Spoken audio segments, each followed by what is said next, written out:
To see all the guys. I know we've all been skating together for a few weeks, so there's no new introductions, but it's good to see some new faces in there, and everyone's excited. How healthy are you? I'm good to go. I know it's been a long time since I've been able to say that, but I'm feeling good. I've had a good summer of training, and I'm good to go. When did you get back to normal after the surgery?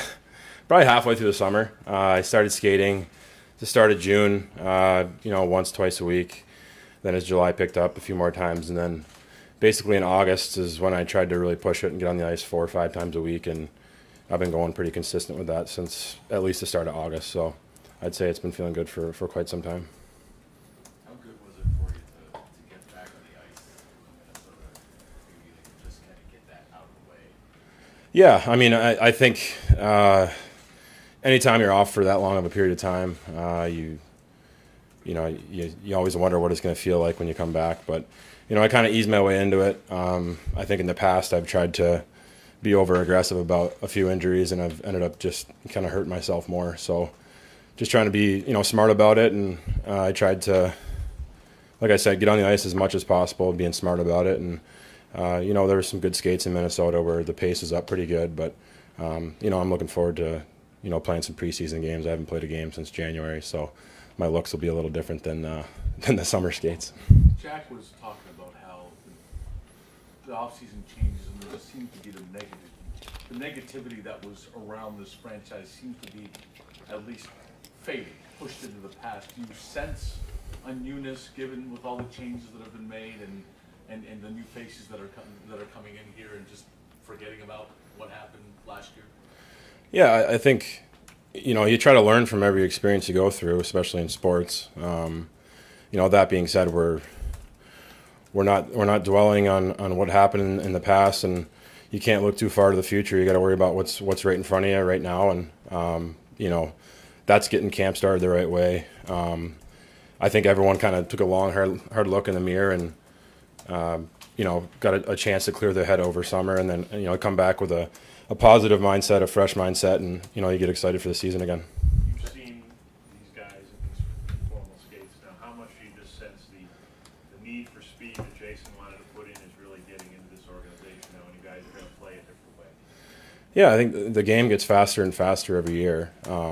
Anytime you get some players that can skate and boost your team speed, I think that's obviously a good thing.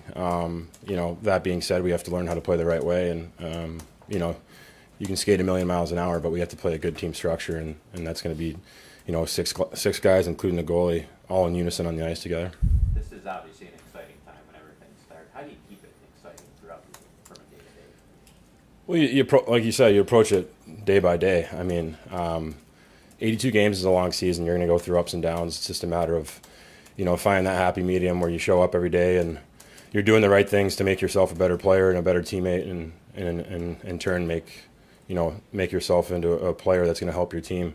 And you do that as a group. I think you stay, like I said, not looking for the future, not looking at the past. You try to stay day by day, take it every day at a time, and try to go that way. What feels the most different from last year, just team-wise? I know it's day one, but you've been here a few weeks. Yeah,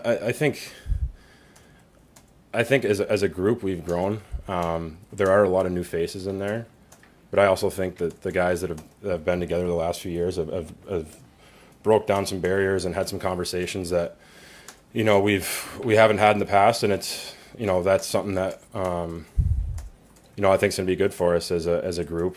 And then obviously just you have 8, 9, 10 new guys, different guys battling for different positions. It makes for a fun competition, and it makes for a good positive atmosphere, and that's to me what feels different. What do you think made those barriers go away?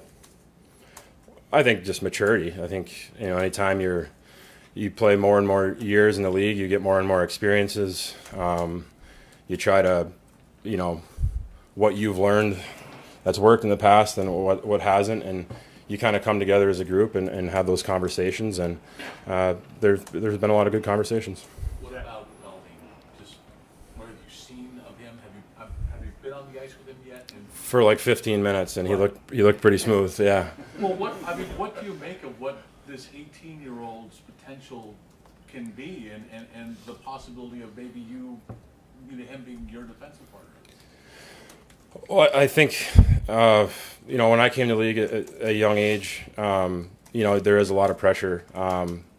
Being a first overall pick, I think, comes in a whole different category than I think unless you've been a first overall pick in the entire world. I think it's tough to relate to a certain degree, but as a teammate, you try to help out and be there for them. We're going to get through this as a group. Obviously, having Rasmus on our team is going to be a huge help, but I think we're going to have to go through it as a group, and we're going to grow as a team, and that's how we're going to win games. We're not going to have one or two guys win us hockey games. You might be able to do that every few games, but not consistent, not throughout an 82-game schedule. So we're going to try to be there for him. He's going to be there for us, and we're all just going to come together as a team. I'm looking forward to seeing him play, seeing what he can do, what he brings to the table.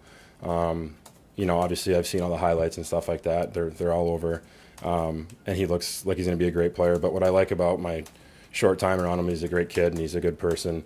And those are people, I think I said it before, those are people that you want in your organization. That's who you want to build around, and it's good to see, a person like that come into the organization. Zach, Robin Leonard published a story today detailing the struggles he went through at the end of last year and what he's done over the summer. Have you been among players reaching out to him, and how tough was it to see a key member of your team going through that last year? It's tough. I mean, that's one thing I think in sports that a lot of people don't see is, you see on TV at 7 o'clock at night the bright lights and everything's great and you're getting paid to play a great game for a living.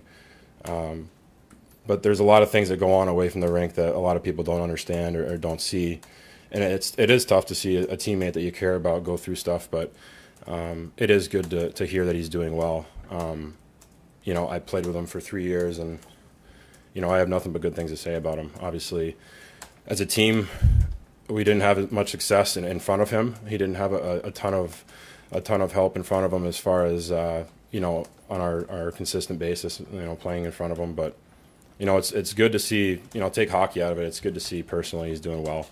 At the end of the day, that's what you live for. You're trying to raise a family and support your family, and it's good to see that he's in the right frame of mind now and he's gotten help.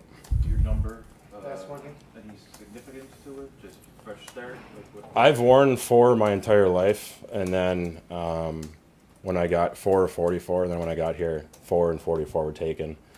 So I put 47 together, and didn't really like the way that went, so just trying for a fresh start, go back to my youth, and so there's not a crazy story behind it, but it's just been my favorite number growing up, and then now that it's available, I figured I'd bounce on the opportunity to take it.